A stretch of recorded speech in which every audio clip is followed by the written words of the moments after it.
गांव की बर्फीली ठंड।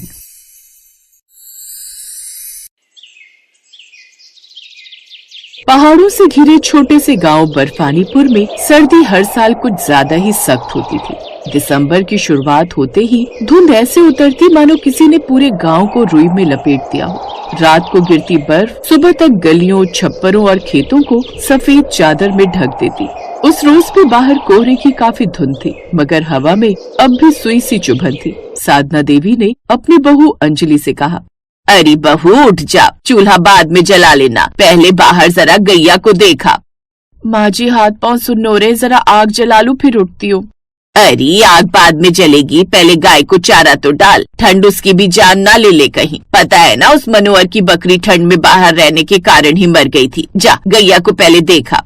अब अंजलि ने चूल्हा बाद में जलाने की सोची। उसने दरवाजा खोला, फिर बाहर का नजारा देख वो ठिठक गई। आंगन पूरा बर्फ से भरा था। हे भगवान, रात में इतनी बर्फ, ना जाने ये सर्दी क्या करके मानेगी। गांव की गलियों में लोग कम ही दिख रहे थे। फिर उस रोज में उनको चूल्हा जलाने में ही आधा घंटा लग गया, क्योंकि लकड़ियां गीली थी जिससे धुआं आंखों में चुभ रहा था। देखा, मैंने पहले ही कहा था लकड़ी ऊपर रख दिया कर। माँ जी कल बर्फ अचानक आ गई थी तो। इसी बीच मोहन यानी अंजलि का पति बाहर से आया। उसके हाथ सुन्न थे। सीमा आज काम पर नहीं जा पाएंगे, बर्फ ने रास्ता बंद कर दिया है। हे भगवान, हम गरीबों पर ना जाने कितनी मुसीबतें आती रहेंगी। हाथ पैर सुन्न हुए पड़े हैं और जलाने के लिए एक सूखी लकड़ी तक नहीं बची। अब तो ऐसा लग रहा है जैसे ठंड अंदर हड्डियों में घुस गई हो। मुझे तो काम की चिंता सता रही है। ठंड में तो वैसे भी काम मिलना मुश्किल हो जाता है, और ऊपर से अब तो और बर्फबारी की वजह से रास्ते बंद हो गए हैं। आप चिंता मत कीजिए जी, भगवान कोई न कोई रास्ता दिखा देगा। बस आज का दिन कट जाए, कल कोई इंतजाम कर लेंगे। हाँ बेटा, काम आज नहीं तो कुछ दिन बाद मिल ही जाएगा, लेकिन जान तो एक ही है ना। इस कड़कड़ाती ठंड में कुछ दिन काम पर नहीं भी गया तो कुछ नहीं हो जाएगा। लेकिन फिर भी मोहन के मन में अगले दिन की चिंता सता रही थी। फिर अगले दिन भी बाहर बर्फबारी पड़ती रही, लेकिन मोहन ने सोचा, अगर मैं आज भी काम पर नहीं गया तो फिर मेरे परिवार का क्या होगा? मैं इन्हें क्या खिलाऊंगा? नहीं, आज तो मुझे काम पर जाना ही होगा। अब वो ठंड में कुड़कुड़ाता हुआ चला गया। हे भगवान, कैसी ठंड है, दांत कड़कड़ा रहे हैं और शरीर तो जैसे जम गया है। मजबूरी भी कैसी चीज है, गरीबी तो देखती ही नहीं। धुंध इतनी है कि सामने कुछ दिखता ही नहीं। हाय रे गरीबी, क्या क्या करवाएगी। कुछ दूर चलने पर उसे अलाव दिखाई देता है, जहाँ कुछ लोग हाथ सेक रहे थे। थोड़ी देर इस आग के पास बैठ जाता हूँ, थोड़ी राहत मिलेगी। अब वो भी वहाँ जाकर बैठ गया। अरे मोहन भाई, आओ आओ, थोड़ा ताप लो, राहत मिलेगी। सही कहा भाई, यही सोचकर इस तरफ आ गया। काम पर निकला हूँ, लेकिन काम मिले तभी तो। इस सर्दी में काम मिलना भी मुश्किल है, लेकिन हम गरीबों को अपना पेट भी तो भरना पड़ता ही है ना। हाथ पैर पत्थर जैसे हो गए हैं। ये ठंड तो अमीर लोगों के लिए होती है, जो मजे से रजाई में दुबक कर हीटर में बैठकर बढ़िया बढ़िया पकवान के मजे लेते हैं। एक हम गरीब लोग हैं जिन्हें पेट भरने के लिए बाहर निकलना पड़ता है। हाँ, अब पता नहीं आज भी कहीं काम मिलेगा या नहीं। वो ये सब बातें कर ही रहे थे कि तभी एक सेठ, जिसने काफी मोटे और भारी कपड़े पहने हुए थे, जिन्हें पहनकर वो अकड़ कर चल रहा था, तभी वो उनके पास आया। अरे तुम लोग मजदूरी करोगे क्या? काम ज्यादा नहीं है, बस कुछ बोरियां उतरवा कर गोदाम में रखवानी है। नहीं सेठ जी, आज ठंड बहुत है, हाथ पैर चल नहीं रहे। कल सुबह थोड़ी धूप निकलेगी तब हम आ जाएंगे। सोच लो, पैसे कमाने का मौका बार बार नहीं आता। तभी मोहन ने कहा, सेठ जी, मैं काम पर चलूंगा। मेरे घर में मेरा परिवार है जिनका पेट मुझे पालना है, साथ ही मुझे नया कंबल भी लेना है। चलिए मैं आपके साथ चलूंगा। अगर मैं खाली हाथ लौटा तो घर में चूल्हा कैसे जलेगा? ये कहकर मोहन उनके साथ चला जाता है और अकेले ही इतनी सारी बोरियां उठाकर यहाँ से वहाँ रखता है। लेकिन शाम होते होते वो बुरी तरह थक जाता है। अपने साथ थोड़ा राशन लाकर वो घर में रख देता है, लेकिन खुद आते ही बिस्तर पकड़कर लेट जाता है। क्या जरूरत थी इतनी ठंड में बाहर जाने की? आपकी सेहत ज्यादा जरूरी है, अपना भी थोड़ा ध्यान रखिए ना। अगर काम पर नहीं जाता तो खाते क्या? फिर देर रात होते होते मोहन के हाथ पैर और भी सुन्न पड़ने लगे। बाहर तेज बर्फीली हवाएं चल रही थी, लेकिन अंजलि फिर भी जल्दी से वैद्य जी के पास गई और उनका दरवाजा खटखटाया। इतनी ठंड में इतनी रात में कौन होगा? वैद्य ने दरवाजा खोला तो सामने रोती बिलखती अंजलि खड़ी थी। जल्दी चलिए वैद्य जी, उनकी तबीयत बहुत खराब हो गई है। वैद्य जल्दी से उनके साथ गया, लेकिन तब तक बहुत देर हो चुकी थी। मोहन दम तोड़ चुका था। अब वो खुद तो चला गया, लेकिन अपने पीछे बूढ़ी माँ, पत्नी और 10 साल के बेटे को छोड़ गया। कुछ दिन तो जैसे तैसे उनके दिन कट जाते हैं, लेकिन धीरे धीरे घर के हालात खराब होने लगे। बहू, अभी वक्त नहीं था मेरे बेटे के जाने का। वक्त तो मुझ बुढ़िया के जाने का था, लेकिन ना जाने भगवान ने ये क्या किया। तुम बस हिम्मत मत छोड़ना, मैं तुम्हारे साथ हूँ। अपनी सास की बात सुनकर अंजलि को थोड़ी हिम्मत मिली। अपनी बूढ़ी सास और बेटे का चेहरा देखकर वो भी अपने पति की तरह ठंड में काम ढूंढने निकल जाती है। बाहर ठंडी हवा में वो लगातार चली जा रही थी। तभी एक ढाबे पर उसे बर्तन धोने और साफ सफाई का काम मिल जाता है। बहन तुम आज से ही काम पर लग जाओ। अब वो उस कड़कड़ाती ठंड में ठंडे पानी से बर्तन धोती। वो ठंडा पानी उसके हाथों में सुइयों की तरह चुभ रहे थे, फिर भी वो काम में लगी रही और काम करते करते उसकी आंखों में आंसू आ गए। बहन क्या हुआ, तुम रो क्यों रही हो? जब तक मेरे पति थे वो मुझे कभी भी कहीं बाहर काम पर नहीं जाने देते थे, लेकिन अब मुझे अपने परिवार के लिए काम पर निकलना पड़ रहा है। वो लोग इस उम्मीद में होंगे कि मैं उनके लिए कुछ खाने के लिए लेकर आऊंगी। बहन जी आप चिंता मत कीजिए, शाम को घर जाते वक्त आप यहाँ से थोड़ा खाना ले जाना। और आप चिंता मत कीजिए, जितना मुझसे हो सकेगा मैं आपकी मदद जरूर करूँगा। शाम को वो खाना लेकर घर आई तो उन्होंने भरपेट खाना खाया। अगली सुबह जब अंजलि ढाबे पर आई तो ढाबे के मालिक मदन ने उसके लिए कुछ कंबल और गर्म कपड़े रखे थे।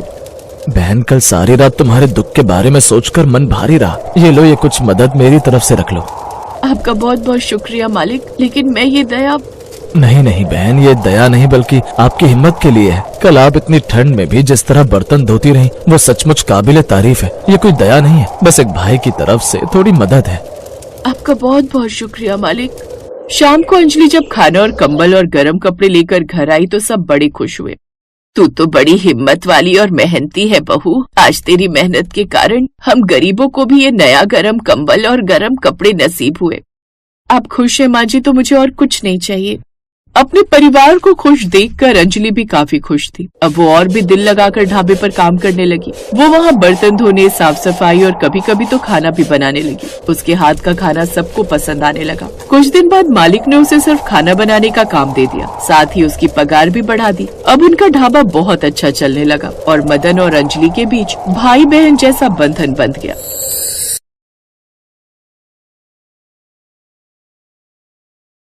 रामपुर शहर में किशन नाम का एक गरीब मजदूर अपनी पत्नी और बच्चों के साथ एक कच्चे घर में रहता था। उसका घर पुरानी लकड़ी और टाट से बना हुआ था, जो सर्दी और बारिश से बचने के लिए पर्याप्त नहीं था। किशन दिन रात मेहनत और मजदूरी करता, लेकिन वो इतने पैसे नहीं कमा पा रहा था जिससे वो अपने परिवार के लिए एक पक्का घर बना सके। इस बार भी कड़ाके की सर्दी थी। एक रात सर्दी के साथ बहुत ज्यादा बारिश आनी शुरू हो गई। सर्दी, बारिश और तूफान एक साथ उस रात अपना कहर बरसा रहे थे। माँ, मुझे बहुत ठंड लग रही है। मेरा स्वेटर बिल्कुल गीला हो गया। माँ, मुझे भी बहुत ठंड लग रही है। सारे कपड़े बारिश के पानी से गीले हो रहे हैं। सुनो जी, घर की छत पर एक टाट की चादर और बिछा दो। बारिश का सारा पानी हमारे ऊपर गिर रहा है। बच्चों को भी बहुत ठंड लग रही है। ये कंबल पूरी तरह से भीग चुका है। सरला, तेज हवा और बारिश में टाट नहीं टिकेगा। मैंने ईंटें भी टिका कर देख ली हैं। हे भगवान, ठंड तो बढ़ती जा रही है। मैं थोड़ी आग जला देता हूँ। किशन आग जला देता है। सरला पूरी रात बच्चों को बाहों में समेटे बैठी रही। अगले दिन जब किशन उठकर बाहर आया तो उसकी आंखें खुली की खुली रह गई। उसके घर का एक हिस्सा पूरी तरह से ढह चुका था। आंधी और बारिश ने कच्चे घर को पूरी तरह से नष्ट कर दिया था। वो बेबस होकर खड़ा रहा। उसकी आंखों में आंसू थे। हे भगवान, अब मेरे परिवार का क्या होगा? मैं अपने परिवार को लेकर कहाँ जाऊंगा? सुनो जी, हमारे पास तो अब रहने की कोई जगह नहीं। ठंड से कांपते हुए ये रात तो निकल गई, पर आने वाली अगली कई रातें हम कैसे गुजारेंगे? किशन के पास कोई रास्ता नहीं था। परिवार के नाम पर रामपुर में उसका कोई नहीं था। अगले कई दिनों तक किशन सड़कों पर ही दिन गुजारता रहा। एक दिन किशन को एक गोदाम में कंटेनर में सामान भरने की नौकरी मिल गई, जिससे किशन को रोजाना के पैसे मिलने लगे। एक शाम जब किशन कंटेनर में सामान ढोने के बाद छुट्टी के समय जाने लगा, तब उसके मालिक ने उससे कहा, किशन, वो पुराना कंटेनर अब काम का नहीं है, बेकार हो चुका है। इसमें जंग लग गया है। इसे किसी कबाड़ी वाले को बेच दो। किशन ने उस कंटेनर को ध्यान से देखा तो उसके मन में एक विचार आया। अगर ये कंटेनर मैं रख लूं और इस कंटेनर का घर बना लूं तो परिवार को रहने की जगह मिल जाएगी। मालिक से बात करता हूँ। क्या हुआ किशन, किस सोच में डूब गए? मालिक, क्या आप इस कंटेनर को मुझे दे सकते हैं? मेरे घर परिवार के काम आ जाएगा। क्या करेगा तू इसका? मालिक, मैंने आपको बताया था ना, बारिश और तूफान में मेरा घर जो है टूट गया। सोच रहा हूँ सर्दी के दिन है, जब तक कोई रहने की जगह नहीं मिलती तब तक इस कंटेनर में ही एक घर बना लूंगा। कम से कम ठंड में कंटेनर घर तो होगा, तो हमें रहने के लिए छत मिल जाएगी। ये बात है तो फिर तो मैं तुझे मना नहीं करूंगा। ठीक है, ये तू ले जा। पर क्या तू इस कंटेनर में रहने के लिए घर बना पाएगा? कोशिश करूंगा मालिक, ठंड से बचने के लिए कुछ तो करना ही पड़ेगा ना। धन्यवाद मालिक। किशन बहुत खुश था क्योंकि उसे अब रहने के लिए इधर उधर सड़कों पर भटकना नहीं था। उसने मन ही मन ठान लिया था कि वो कंटेनर से घर बनाकर ही रहेगा। और फिर किशन ने सड़क के किनारे खाली मैदान में कंटेनर को रखवा दिया। ये तो बहुत गंदा है, पहले इसे साफ करना पड़ेगा। लाओ, मैं इसे धोने में तुम्हारी मदद कर देती हूँ। हाँ चलो, पहले इसे साफ ही कर लेते हैं। मैं जंग को थोड़ा रगड़ देता हूँ और जहाँ से थोड़ा टूटा हुआ है ठोक कर ठीक भी कर देता हूँ। बापू, हम भी घर बनाने में आपकी मदद करेंगे। हाँ बापू, अब सड़क पर बहुत ठंड लगती है। हम इस नए घर में रहेंगे बापू, हमें अब ठंड नहीं लगेगी ना? नहीं, बिल्कुल भी ठंड नहीं लगेगी बेटा। मैं इस कंटेनर घर को ठंड के हिसाब से ही तैयार करवाऊंगा। हवा का नामो निशान भी नहीं आएगा इस घर के अंदर। हाँ, मैं इसे हर तरफ से ढक दूंगा। हाँ। किशन ने कंटेनर को साफ किया, लोहे की जंग को रगड़कर हटाया। उसने पेंट का एक डिब्बा लिया और पूरे कंटेनर को पेंट कर दिया और एक कबाड़ी वाले से कुछ बेकार लकड़ी के टुकड़े खरीद लिए और उन्हीं से उसने कटिंग करके लकड़ी के दरवाजे और खिड़की बना दी। छत बनाने के लिए पुराने टिन और प्लास्टिक की शीट्स का इस्तेमाल किया ताकि बारिश का पानी अंदर ना सके। पुरानी बोरी, कपड़ों और टाट को दीवारों के अंदर फिट कर दिया ताकि ठंडी हवा ना सके। किशन अभी घर बना ही रहा था कि तभी उसे पता चला कि पड़ोस के मंदिर में एक सेठ कंबल बांट रहे हैं। सरला, हमें गर्म कपड़ों और कंबल की बहुत जरूरत है। चल ना, एक बार देखते हैं, शायद हमें भी कंबल मिल जाए। हाँ ठीक है, चलो चलते हैं, क्योंकि यहाँ बिछाने के लिए हमें चादर और कंबल की जरूरत पड़ेगी जो हमारे पास नहीं है। सरला और किशन मंदिर की सीढ़ियों के पास पहुँचे तो सेठ भी सभी गरीबों में कंबल बांट रहे थे। किशन भी सरला के साथ लाइन में खड़ा हो गया।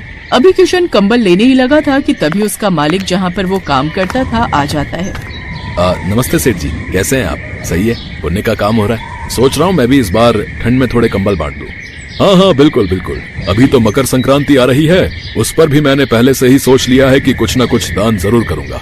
इसी बहाने भगवान से जुड़े रहने का अवसर प्राप्त होता है भाई, और किसी न किसी की मदद भी हो जाती है। अरे किशन, तू और यहाँ पर तेरा कंटेनर घर बन गया क्या? जी मालिक, तैयार तो हो गया है, पर बिछाने और ओढ़ने के लिए कोई गर्म चादर या कंबल नहीं था। सुना कि मंदिर में ये सेठ जी कंबल बांट रहे हैं तो वही लेने आए थे। तुम इसे जानते हो सतीश? हाँ सेठ जी, मेरे गोदाम में ही नौकरी करता है। एक कंटेनर बहुत खराब था, इसने बोला कि ये उसका घर बना लेगा। इसके पास रहने को छत नहीं थी, वही इससे पूछ रहा हूँ। बहुत बढ़िया बात है, कंटेनर का घर। अगर तुम बुरा ना मानो तो क्या तुम हमें दिखा सकते हो किशन? जी जी सेठ जी, जरूर, वहाँ उस तरफ। सेठ और किशन का मालिक जब कंटेनर के घर को देखते हैं तो दोनों हैरान रह जाते हैं। किशन की काबिलियत की वो दोनों बहुत तारीफ करते हैं। किशन बेटा, सचमुच तुमने ये कंटेनर का घर बनाकर बहुत अद्भुत काम किया है। मेरे मन में तो एक विचार आ रहा है। सतीश, अगर तुम साथ दो तो। क्या विचार सेठ जी, बताइए, मैं तो हमेशा आपके साथ खड़ा हूँ। मैं सोच रहा हूँ क्यों ना हम एक ऐसी फैक्ट्री लगाएं जहाँ पर कंटेनर के बने घर मिले।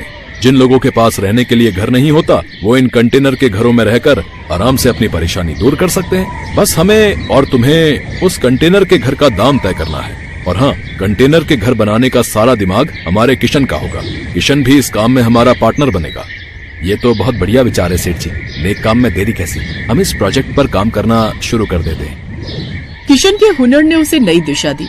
सेठ और उसके मालिक के साथ मिलकर उसने कंटेनर के घर बनाने का काम शुरू किया, जिसके लिए उसे अच्छी पेमेंट मिला करती थी क्योंकि अब वो उनका पार्टनर बन गया था। किशन इन सब के लिए भगवान को धन्यवाद कहता है। किशन में एक खासियत थी, वो भले ही आज अमीर बन गया था पर उसने बहुत से गरीबों को ठंड में कंटेनर घर मुफ्त में बांटे। और किशन ने कंटेनर घर में ही एक साथ बहुत से लोगों के रहने की सुख सुविधाएं भी देनी शुरू कर दी, क्योंकि वो जानता था कि गरीबों का दुख क्या होता है। Best buddies. Hello friends. Thanks for watching this video. अगर आपको ये वीडियो पसंद आया है तो प्लीज लाइक, सब्सक्राइब, कमेंट्स करें इस वीडियो पर। और हाँ, शेयर करना भी ना भूलें। और भी मजेदार वीडियो देखने के लिए नीचे दिए गए बेल आइकॉन को दबाएं। देखते रहिए बेस्ट बडीज।